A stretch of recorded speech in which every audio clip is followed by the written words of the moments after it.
Hello everyone, स्वागत आप सभी का टॉपर्स प्राइम चैनल में। इस वीडियो में आज हम करेंगे दिल्ली पुलिस, हरियाणा पुलिस और DSSP के लिए मॉक टेस्ट नंबर 13। ओके, और कंप्लीट मॉक टेस्ट अगर आप चाहते हैं दिल्ली पुलिस और हरियाणा पुलिस के लिए तो आप जो है परीक्षा ऐप से खरीद सकते हैं। उस मॉक टेस्ट को खरीदने के लिए आप हमारा टॉपर्स 40 कोड अगर यूज़ करते हैं तो आपको इस पर 40% का ऑफ मिलेगा। साथ साथ जिन बच्चों का CTET का एग्ज़ाम है, अगर वो मॉक टेस्ट खरीदना चाहते हैं तो वो भी जो है परीक्षा ऐप से खरीद सकते हैं। वहाँ पर भी जो है आपको CTET के मॉक टेस्ट भी जो है अवेलेबल है। ओके, तो उसके लिए भी आप टॉपर्स 40 कोड यूज़ कर सकते हैं। तो चलिए क्वेश्चन शुरू करते हैं, देखते हैं। देखिए फर्स्ट क्वेश्चन है, who addressed Congress as an umbrella organisation. Congress को छाता संगठन किसने कहा? महात्मा गांधी, सरदार पटेल, पामर या फिर पंडित नेहरू। छाता संगठन यानी कि अम्ब्रेला ऑर्गेनाइजेशन जो था कांग्रेस को किसने बोला था? तो राइट आंसर हो जाएगा पामर ने। ठीक है, तो यहाँ पे आंसर जो सही होगा वो कौन सा होगा? पामर जो है सही होगा। ठीक है, अगला देखिए, who was the political successor of Pandit Nehru? Indira Gandhi, Lal Bahadur Shastri, Jagjivan Ram या मुरारजी देसाई। पंडित नेहरू का राजनीतिक उत्तराधिकारी बताना है कि कौन था। तो राइट आंसर क्या हो जाएगा? पंडित नेहरू के बाद जो थे कौन प्रधानमंत्री बने थे? लाल बहादुर शास्त्री। तो राइट आंसर हो जाएगा यहाँ पे लाल बहादुर शास्त्री। ठीक है, हु गेव द स्लोगन गरीबी हटाओ? लाल बहादुर शास्त्री, महात्मा गांधी, JP नारायण या फिर इंदिरा गांधी। गरीबी हटाओ का जो नारा था ये किसने दिया था? तो ये दिया था इंदिरा गांधी ने। जब 1971 के जो चुनाव हुए थे वहाँ पर जो था ये नारा दिया गया था। ठीक है, अगला है, when was Shah commission appointed? Shah आयोग कब स्थापित किया गया था? 1975 में, 1977 में, 1969 में या 1980 में? शाह आयोग जो था कब स्थापित किया गया था? शाह आयोग के हेड कौन थे? Justice JC Shah. ठीक है, JC शाह जो थे इसके हेड थे। और ये जो कमीशन जो कह लीजिए शाह आयोग जो था ये स्थापित हुआ था 1977 में। तो 1977 जो यहाँ पे सही हो जाएगा। ओके, नेक्स्ट देखिए, in which year was BJP formed? BJP जो थी किस वर्ष जो था इसका गठन हुआ था? 1977 में, 1980 में, 1988 या 1989? BJP भारतीय जनता पार्टी का जो गठन था ये कब हुआ था? 1980 में जो थी पार्टी बनी थी। ठीक है, चलिए नेक्स्ट देखिए, in which year India adopted the new economic policy? Bharat में नई आर्थिक नीति कब लागू की गई थी? 1990 में, 1991 में, 1992 में या 1993 में? नई आर्थिक नीति जो थी न्यू इकोनॉमिक पॉलिसी भारत में लागू की गई थी 1991 में। ठीक है, when did Godhra incident takes place? 1992, 2000, 2001 या 2002? गोधरा कांड कहाँ पर है? गोधरा गुजरात में हुआ था ये। ठीक है, तो ये जो कांड हुआ था ये कब हुआ था? ये कांड हुआ था 27 फरवरी 2002। ठीक है, 2002 में जो है ये हुआ था। ठीक, नेक्स्ट देखिए, the currency of European union is? European संघ की मुद्रा बतानी है। यूरो, युआन, डॉलर या फिर रुपया? यूरोपियन यूनियन की जो करेंसी है उसका नाम क्या है? यूरो। ठीक है, तो फर्स्ट ऑप्शन सही हो जाएगा यूरो। नेक्स्ट देखिए, who was the first president of Russia? Boris Yeltsin, Mikhail Gorbachev, Vladimir Putin या कौसिगिन? जो पहले प्रेसिडेंट बने रशिया के उनका नाम बताना है। रूस के जो पहले राष्ट्रपति थे वो कौन थे? Boris Yeltsin. ठीक है, नेक्स्ट है, which country are known as fourth world? Oil producing countries, capitalist countries, developing countries या कम्युनिस्ट कंट्रीज? मतलब कौन से देश हैं जो चतुर्थ विश्व के नाम से जाने जाते हैं? तेल उत्पादक देश को कहा जाता है, पूंजीवादी देश को, साम्यवादी को या विकासशील देश को? तो किस को जो है फोर्थ वर्ल्ड कहा जाता है, किन कंट्रीज को? तो राइट आंसर हो जाएगी जो तेल उत्पादक कंट्रीज हैं, ऑयल प्रोड्यूसिंग कंट्रीज को फोर्थ वर्ल्ड कहा जाता है। ठीक है, नेक्स्ट देखिए, हड़प्पा सभ्यता के साक्ष्य सर्वप्रथम किस स्थान से प्राप्त हुए थे? हड़प्पा स्थल, लोथल स्थल, मोहनजोदड़ो स्थल या रोपड़ स्थल? ठीक है, वो आपसे पूछ सकता है ये भी कि सिंधु सभ्यता के सर्वप्रथम जो थे साक्ष्य किस स्थान से प्राप्त हुए थे, तो हड़प्पा स्थल, और इसी कारण इसे हड़प्पा सभ्यता के नाम से भी जाना जाता है। ठीक है, नेक्स्ट देखिए, हाथी गुम्फा लेख किस राजा के बारे में जानकारी देता है? चंद्रगुप्त मौर्य, चंद्रगुप्त विक्रमादित्य, अशोक या खारवेल? हाथी गुम्फा अभिलेख कहाँ पर है? ये उड़ीसा में है। ठीक है, और ये जो अभिलेख था ये किस राजा ने उत्कीर्ण करवाया था? कलिंग राजा खारवेल ने जो था उत्कीर्ण कराया था। ठीक है, कई बार ये भी पूछ लेते हैं कि खारवेल कहाँ का राजा था, तो कलिंग याद रखिए। ठीक है, कलिंग राजा खारवेल ने ये जो है हाथी गुम्फा अभिलेख का उत्कीर्ण कराया था। ठीक है, अगला है संगम साहित्य किस भाषा में है? संस्कृत, हिंदी, तमिल या पाली? संगम साहित्य की बात हो रही है कि ये किस भाषा में है। देखिए, संगम साहित्य क्या है? जो तमिल भाषा में प्राचीन साहित्य लिखे गए थे उन्हें ही संगम साहित्य कहा गया था। तो राइट आंसर हो जाएगा यहाँ पे तमिल। ठीक है, नेक्स्ट देखिए, महात्मा बुद्ध ने अपना पहला उपदेश कहाँ दिया था? कौशल, सारनाथ, राजगृह या पाटलिपुत्र? पहला उपदेश, जो इसने पहला उपदेश दिया था उसे क्या नाम दिया गया था? धर्मचक्र प्रवर्तन। ठीक है, धर्मचक्र प्रवर्तन उसे कहा गया था, और ये पहला उपदेश इन्होंने दिया था कहाँ पे? सारनाथ में जो है ये पहला उपदेश दिया था। ठीक, नेक्स्ट देखिए, इब्न बतूता का अरबी भाषा में लिखा गया यात्रा वृत्तांत का नाम क्या है? Tahqiq e Hind, travels in the Mughal empire, Rihla या ट्रेवल्स इन इंडिया? देखिए, किस भाषा में लिखा था इसने? ये वृत्तांत अरबी भाषा में लिखा था, और इसका नाम क्या था? इसका नाम था रिहला। ठीक है, तहकीक-ए-हिंद या कह लीजिए भारत की खोज जो थी ये किसने लिखा था? अल बरूनी ने लिखा था। ठीक है, और travels in the Mughal empire जो था ये लिखा था फ्रैंकोइज ने, FRANCOIS।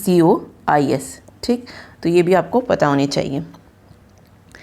नेक्स्ट देखिए, चिश्ती संप्रदाय की भारत में स्थापना किसने की थी? ख्वाजा इशहाक शामी चिश्ती ने, शेख मोइनुद्दीन चिश्ती, शेख सलीम चिश्ती या अबू अब्दल चिश्ती? चिश्ती संप्रदाय भारत में ये जो है इसकी स्थापना किसने की थी? ख्वाजा मोइनुद्दीन चिश्ती ने जो है चिश्ती संप्रदाय की स्थापना की थी भारत में। ठीक है, अगला देखिए, विजयनगर का संस्थापक कौन था? मोहम्मद गामा, देवराय प्रथम, हरिहर और बुक्का और कृष्णदेव राय? विजयनगर का संस्थापक कौन था? दो भाइयों ने इसकी स्थापना की थी, हरिहर और बुक्का रॉय। तो थर्ड ऑप्शन यहाँ पे सही हो जाएगा। अगला देखिए, बंगाल में भूमि का जो स्थायी बंदोबस्त हुआ 1793 ईस्वी में, ये किसने आरंभ किया था? Bahadur Shah, Lord William Bentinck, Lord Cornwallis या लॉर्ड डलहौजी? बंगाल में भूमि का स्थायी बंदोबस्त, देखिए स्थायी बंदोबस्त कब हुआ था? 1793 में हुआ था, और ये किसने किया था? लॉर्ड कॉर्नवालिस ने। ठीक है, लॉर्ड कॉर्नवालिस जो है यहाँ पे सही हो जाएगा। नेक्स्ट चलिए, 1798 ईस्वी में सहायक संधि को किसने तैयार किया था? Lord Dalhousie, Lord Canning, Henry Harding या लॉर्ड वेल्जली? सहायक संधि कब आई? 1798 में। क्वेश्चन ऐसे भी पूछा जाता है कि सहायक संधि का जनक किसे कहा जाता है? तो सहायक संधि को तैयार किया था लॉर्ड वेल्जली ने। ठीक है, तो इन्हें ही सहायक संधि का जनक कहा जाता है। ठीक है, नेक्स्ट देखिए, गांधी जी ने नमक कानून कब भंग किया? 10 अगस्त 1928 ईस्वी को, 8 मई 1933 ईस्वी, 6 अप्रैल 1930 ईस्वी या 7 नवंबर 1938 ईस्वी? मतलब नमक कानून जो था, जो दांडी यात्रा थी वो कब पूरी हो गई थी? ठीक है, उसे यही भंग करना कहा गया है। तो ये भंग हुआ था 6 अप्रैल 1930 ईस्वी को। ठीक है, चलिए नेक्स्ट देखिए, the commercial and marketing arm of ISRO is ISRO marketing corporation limited, space application centre, अंतरिक्ष कॉरपोरेशन लिमिटेड या इसरो सैटेलाइट कॉरपोरेशन? यहाँ पे पूछा है कि इसरो की वाणिज्यिक और विपणन शाखा कौन सी है? इसरो तो इनमें से बताना है, फर्स्ट ऑप्शन, सेकंड, थर्ड और फोर्थ। तो यहाँ पे इसरो की जो कमर्शियल और मार्केटिंग आर्म है इसरो की, वो कौन सी है? अंतरिक्ष कॉरपोरेशन लिमिटेड। ठीक है, थर्ड ऑप्शन जो है सही हो जाएगा यहाँ पे। नेक्स्ट चलिए, नेक्स्ट है, the ratio of the height of image to the height of object is known as? प्रतिबिंब की ऊंचाई के वस्तु की ऊंचाई से अनुपात को क्या कहा जाता है? जो वस्तु की ऊंचाई है और प्रतिबिंब की जो ऊंचाई है उसका जो बीच का जो अनुपात है, जो रेशियो है, उसको क्या कहा जाता है? Linear magnification, first law of reflection या मिरर फॉर्मूला? तो क्या बोला जाता है इसे? इसे बोला जाता है लीनियर मैग्निफिकेशन, रैखिक आवर्धन जो है इसे कहा जाता है। ठीक है। नेक्स्ट देखिए, नेक्स्ट क्वेश्चन है mister Dev sold a bus for ₹2210 with a loss of 50%। At what price should the bus be sold to get a profit of 15%। देखिए क्या कह रहा है, देव क्या करता है, एक बस को 15% आने पर इतने रुपए में बेच रहा है और 15% ही अगर उसे लाभ चाहिए तो वो उस बस को किस मूल्य पर बेचेगा। ठीक है, तो CPSP के जब भी क्वेश्चन करे तो हमेशा CP को क्या मान के चलिए 100%। ठीक है, हमारा CP क्या रहेगा, हमेशा 100% ही हम लेंगे। ठीक, जब CP 100% है और उसने 15% की आने पर उसे बेचा है तो हमारा SP कितना हो जाएगा, 100 से 15% कम, यानी कि 85%। और 85% की वैल्यू कितनी दे रहा है, 2210। अब हमें चाहिए कितना, 15% लाभ। जब 100% CP है तो SP की वैल्यू 15% लाभ पर कितनी हो जाएगी, 115%। ठीक है, तो हमें 115% की वैल्यू निकालनी है। 85 की अगर वैल्यू ये है तो 1% इसके बराबर हो जाएगा 2210 अपॉन 85। अब मुझे चाहिए 115% की वैल्यू, तो इनटू में कर दीजिए 115। ठीक है, यहाँ से कट कर लीजिए। तो यहाँ से अगर हम कट करते हैं इसको, ओके एक मिनट,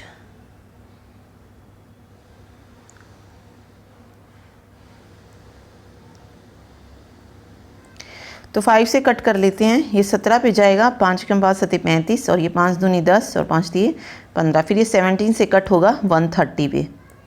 ठीक है, तो 130 और 23 को अगर हम मल्टीप्लाई करवाते तो वो आएगा 2990 रुपीज़। ठीक है, तो थर्ड ऑप्शन जो है यहाँ पे सही हो जाएगा 2990 रुपये। ठीक है, अगला चलिए देखिए, यदि दो संख्याओं का गुणनफल दिया है, उसका एलसीएम दिया है और हमसे पूछा है कि HCF ज्ञात करना है। ओके, तो इसका फॉर्मूला देखिए क्या होता है। फॉर्मूला होता है पहली संख्या गुना दूसरी संख्या बराबर होती हैं एलसीएम इंटू HCF के। अब देखिए पहली संख्या और दूसरी संख्या अलग अलग नहीं दी गई है, उनका सीधा गुणनफल दे दिया गया, तो यानी कि दोनों की जो वैल्यू आएगी वो कितनी आएगी, 4941 आएगी। एलसीएम 81 है और हमें निकालना है HCF, तो इस 81 को हम इधर ले आएंगे। ठीक है, HCF निकल जाएगा हमारा। 9 से अगर मैं कट करूं तो 9 निम 81 जाएगा, ये 9 पंजे 45 हो जाएगा। ओके, 9 चौक 36 और 9 निम 81। फिर 9 से कट करेंगे इसे तो 61 जो है यहाँ पे करेक्ट आंसर आ जाएगा। तो HCF कितना निकलेगा, 61 जो है राइट आंसर हो जाएगा। ओके, चलिए अगला देखते हैं। Fill in the blanks 11 10 then blank दिया है 100 1001 1000 1001। तो देखिए किस तरीके से जो है ये चल रही है। अगर आप यहाँ देखेंगे ये सीरीज़ देखिए कुछ 10 और 11 1000 1001, तो कुछ इस तरीके से चल रही है। या सीधा ये कह लीजिए ये वैल्यू यहाँ पे, ये यहाँ पे जा रही है, फिर ये थर्ड यहाँ पे देखिए 10 से 100 100 से 1000, अगली जो होती वो कौन सी होती, 10,000 होती। ठीक है, सेम इसमें देख रहे हैं तो 11 फिर ब्लैंक दिया है, फिर 1001 फिर 10,001, तो 11 से पहले यहाँ क्या आ जाएगा, 101 आ जाएगा। 11 101 देन 1001 और फिर 10,001। ठीक है, तो राइट आंसर यहाँ पे 101 हो जाएगा। ठीक है, 101 राइट आंसर होगा।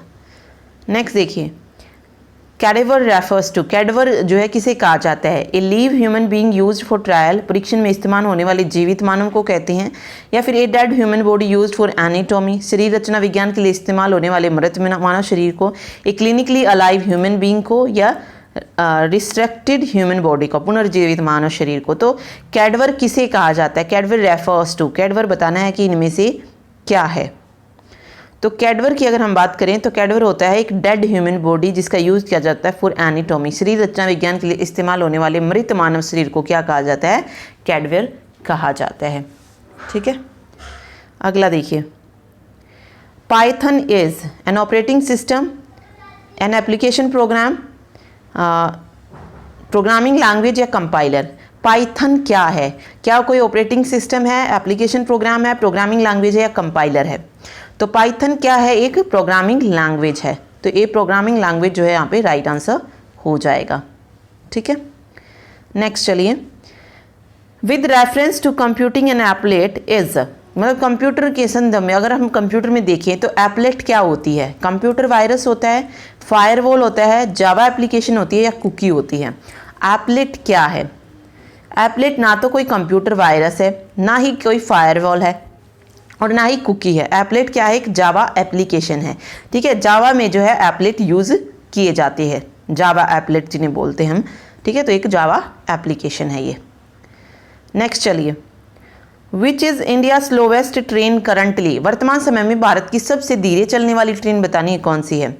डिब्रूगढ़ कन्याकुमारी विवेक एक्सप्रेस, न्यू दिल्ली से Bhopal Shatabdi express, Mettupalayam Ooty Nilgiri passenger train, या फिर Pratap Nagar Jambusar passenger train. तो इनमें से जो सबसे धीरे चलने वाली ट्रेन है उसके बारे में बताना है कि कौन सी है भारत में सबसे धीरे चलने वाली ट्रेन। तो राइट आंसर हो जाएगा मेट्टुपालयम ऊटी नीलगिरी पैसेंजर ट्रेन। ये जो है सबसे धीरे चलने वाली ट्रेन है भारत की अभी वर्तमान में।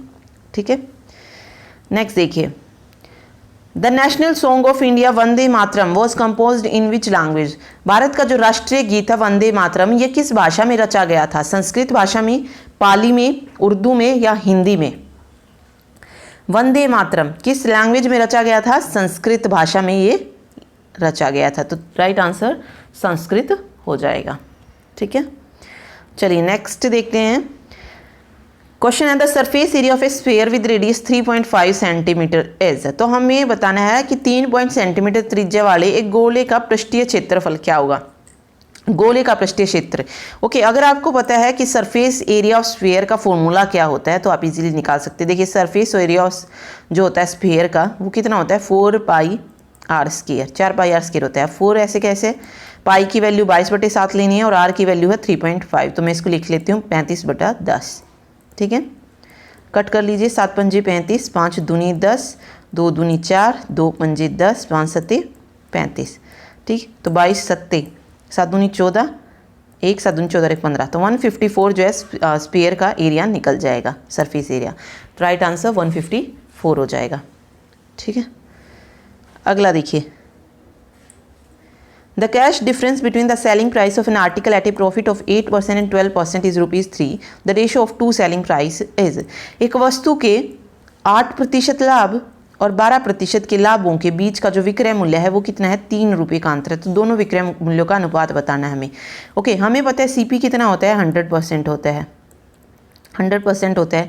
अब लाभ की बात हो रही है, अगर 8% का लाभ होगा तो एसपी कितना हो जाएगा? 108%। अगर लाभ 12% होगा तो एसपी कितना हो जाएगा? 112%।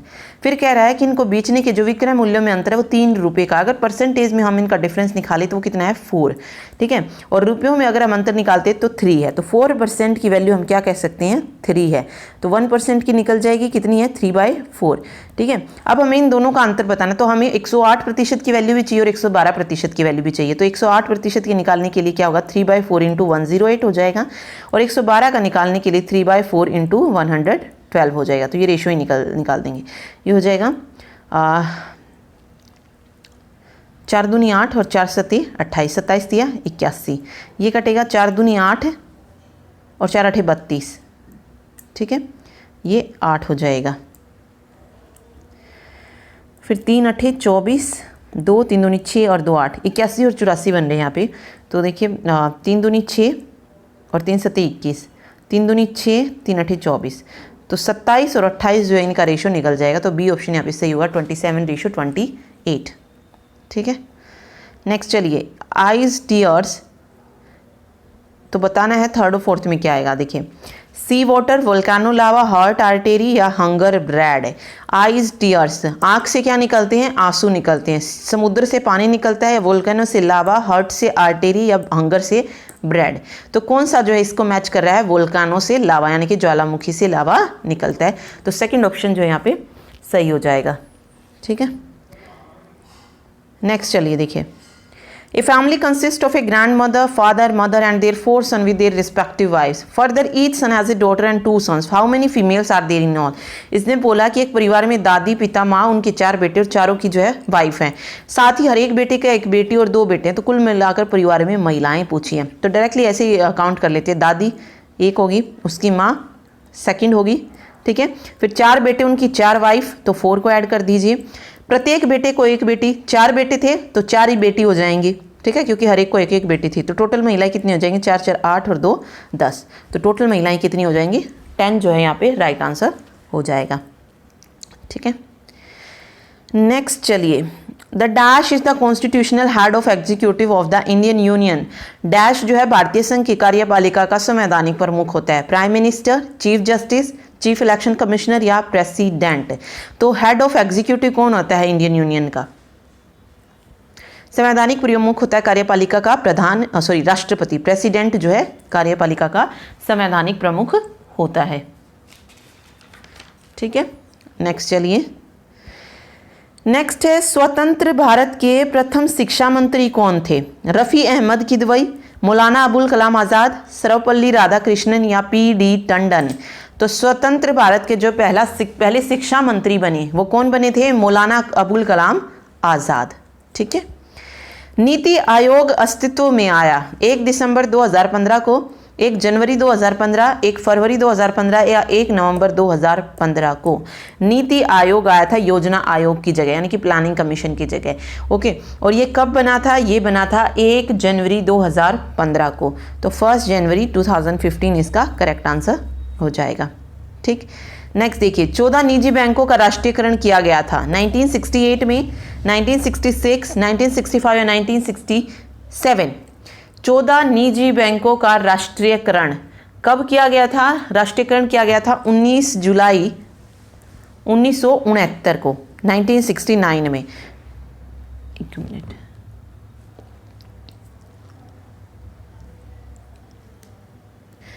ठीक है। तो इसका राइट आंसर 1969 होगा। ऑप्शन में 1968, 68 ये दिए हैं, तो ये इनमें से नहीं होगा, 1969 होगा। दूसरी बार जो राष्ट्रीयकरण किया गया था वो 1980 में किया गया था 7 बैंकों का। ठीक है, अगला देखिए, जय जवान जय किसान का नारा दिया था महात्मा गांधी, लाल बहादुर शास्त्री, सी राजगोपालाचारी, सुभाष चंद्र बोस। जय जवान जय किसान ये नारा किसने दिया था? ये नारा दिया था लाल बहादुर शास्त्री ने। ठीक है, नेक्स्ट है, सुकर्णो किस देश के राष्ट्रपति थे? थाईलैंड, मलेशिया, इंडोनेशिया या श्रीलंका। सुकर्णो जो थे इस देश के पहले राष्ट्रपति बने थे और वो देश था इंडोनेशिया। इंडोनेशिया के पहले राष्ट्रपति बने थे सुकर्णो। ठीक है, नेक्स्ट चलिए, दक्षिण एशियाई मुक्त व्यापार क्षेत्र समझौता साफ्टा हुआ 1 जनवरी 2006 से, मतलब प्रभावी कब हुआ था ये? 1 जनवरी 1998 से, 1 जनवरी 2001 से, 1 जनवरी 2002 से। साफ्टा यानी कि south Asian free trade area, south Asian free trade area. ये कब प्रभावी हुआ था, या कह लीजिए कब जो है लागू हुआ था? 1 जनवरी 2006 से। ठीक है, नेक्स्ट है, ऑपरेशन इनफाइनाइट रीच किसके द्वारा चलाया गया? जर्मनी के द्वारा, संयुक्त राज्य अमेरिका के द्वारा, चीन के द्वारा या फ्रांस के द्वारा। ऑपरेशन इनफाइनाइट रीच ये किसके द्वारा चलाया गया था? संयुक्त राज्य अमेरिका के द्वारा ऑपरेशन इनफाइनाइट रीच चलाया गया था। ठीक है, नेक्स्ट देखिए, अंतर्राष्ट्रीय न्यायालय में न्यायाधीशों की संख्या बतानी है, 10, 12, 15 या 20। अंतर्राष्ट्रीय न्यायालय में जो न्यायाधीश होते हैं वो कितने साल के लिए चुने जाते हैं? ये क्वेश्चन भी आता है। तो 9 वर्ष के लिए वो चुने जाते हैं। और कितने न्यायाधीश होते हैं वहाँ पे? 15 न्यायाधीशों की संख्या होती है। ठीक है, अवर कॉमन फ्यूचर रिलेटेड है बर्डलैंड रिपोर्ट से, पृथ्वी सम्मेलन से, अंटार्कटिका संबंध या मॉन्ट्रियल न्यायाचार से। अवर कॉमन फ्यूचर ये किस रिपोर्ट से रिलेटेड है? ये रिलेटेड है बर्डलैंड रिपोर्ट से। ठीक है, तो फर्स्ट ऑप्शन यहाँ पे सही हो जाएगा, बर्डलैंड रिपोर्ट। ठीक, नेक्स्ट है, यंग इटली सोसाइटी का संस्थापक कौन था? काबूर, बिस्मार्क, मेजिनी या गैरीबाल्डी। यंग इटली सोसाइटी की जो स्थापना थी ये हुई थी 1831 में, और इसको किसने बनाया था? जोसेफ मेजिनी ने जो है इसकी स्थापना की थी। तो संस्थापक थे मेजिनी। ठीक है, 1789 की फ्रांसीसी क्रांति का परिणाम क्या हुआ? राजतंत्र की स्थापना, प्रजातंत्र की स्थापना, अधिनायक तंत्र की स्थापना या प्रभुसत्ता का राजतंत्र से निकलकर फ्रांसीसी नागरिक समिति में हस्तांतरित होना। तो 1789 की जो फ्रांसीसी क्रांति हुई उसका परिणाम क्या हुआ? जो प्रभुसत्ता का थी वो राजतंत्र से निकलकर कहाँ पर हस्तांतरित होगी, मतलब किसके हाथों में चली गई? फ्रांसीसी नागरिक समिति के हाथों में चली गई। ठीक है, गांधी जी के असहयोग आंदोलन को वापस लेने का मुख्य कारण क्या था? चोरी चोरा की घटना, रोलेट एक्ट का विरोध, खिलाफत आंदोलन का समर्थन या उपयुक्त में से सभी। तो गांधी जी ने असहयोग आंदोलन वापस क्यों लिया था? चोरा चोरी की जो घटना हुई थी उसके कारण असहयोग आंदोलन को गांधी जी ने वापस ले लिया था। ठीक है, तो चोरी चोरा की घटना हो जाएगा। भारतीय संविधान की 8वीं अनुसूची में कितनी भाषाओं का समावेश है? 24, 22, 26 या 20? तो 8वीं अनुसूची में भारतीय संविधान की जो 8वीं अनुसूची है उसमें कितनी भाषाओं का वर्णन किया गया है? 22 भाषाओं का। ठीक है। निम्नलिखित में से कौन सा शासन के प्रमुख अंगों में नहीं है? विधायिका, नगरपालिका, न्यायपालिका और कार्यपालिका। तो 3 अंग होते हैं। ठीक है, 3 अंग जो है शासन के माने जाते हैं। कौन कौन से हैं? न्यायपालिका, कार्यपालिका और विधायिका या व्यवस्थापिका भी जो है आपको इसकी जगह मिल सकता है। तो ये 3 जो है प्रमुख अंग होते हैं, नगर पालिका नहीं होता है। ठीक, तो स ऑप्शन सही हो जाएगा। राइट आंसर जो होगा यहाँ पे वो होगा नगर पालिका। ठीक है। 1928 में साइमन कमीशन के विरोध का ब्रिटिश सरकार पर क्या प्रभाव पड़ा? 1929 में भारत के लिए डोमिनियन स्टेट की गोलमेज घोषणा की गई। गांधी द्वारा सविनय अवज्ञा आंदोलन चलाया गया। कांग्रेस और मुस्लिम लीग में आपसी सहमति नहीं बनी। उपयुक्त में से कोई नहीं। ओके, तो 1928 में साइमन कमीशन भारत आया था, उसके का जो है विरोध किया गया था, तो उसका प्रभाव क्या पड़ा? ठीक है, तो गांधी जी ने क्या कर दिया था? सविनय अवज्ञा आंदोलन चलाया था उस वक्त। ठीक, ओके, नेक्स्ट देखिए, antimatter particles corresponding to electron are called. Electron के जो समतुल्य प्रतिद्रव्य कण होते हैं उन्हें क्या कहा जाता है? न्यूट्रॉन, पॉजिट्रॉन, प्रोटॉन या anti electron. Anti matter particle corresponding to electron are called positrons कहा जाता है उन्हें। ठीक है, क्या कहेंगे? पॉजिट्रॉन्स। ठीक है, नेक्स्ट चलिए। Okay, wait. चूंकि मोबाइल बैंकिंग का प्रचलन बढ़ता ही जा रहा है, भविष्य के वित्तीय लेन देन डैश प्रौद्योगिकी पर आधारित होंगे? रोबोटिक्स, वायरलेस, ग्राफिक्स या पॉइंट ऑफ सेल। ठीक है, as mobile banking has come to stay, future financial जो ट्रांजेक्शन होंगी वो किस टेक्नोलॉजी पर बेस्ड होंगी? वायरलेस टेक्नोलॉजी पर। ठीक है, तो राइट आंसर हो जाएगा वायरलेस। अगला देखिए, नेक्स्ट है Indira Nooyi, an Indian origin leader is associated with. जो भारतीय मूल की अग्रणी महिला है इंदिरा नूई, वो किससे रिलेटेड है? कोका कोला से, माइक्रोसॉफ्ट से, पेप्सिको से या IBM से? इंदिरा नूई, तो ये किससे रिलेटेड है? ये रिलेटेड है पेप्सिको से। ठीक है, लास्ट क्वेश्चन है, identify the professional Indian shooter from the following option. निम्न विकल्पों में से जो पेशेवर भारतीय निशानेबाज हैं उनको पहचानना है। शिवानी कटारिया, सुधा सिंह, ललिता बब्बर या अंजलि भागवत। तो भारतीय निशानेबाज कौन है इनमें से? वो है अंजलि भागवत। ठीक है, तो डी ऑप्शन यहाँ पे सही हो जाएगा, अंजलि भागवत। ओके, तो ये था mock test number 13। Thank you so much. अगर क्वेश्चन अच्छे लगे हों तो लाइक ज़रूर कीजिएगा वीडियो को और शेयर भी करें साथ साथ। Thank you so much.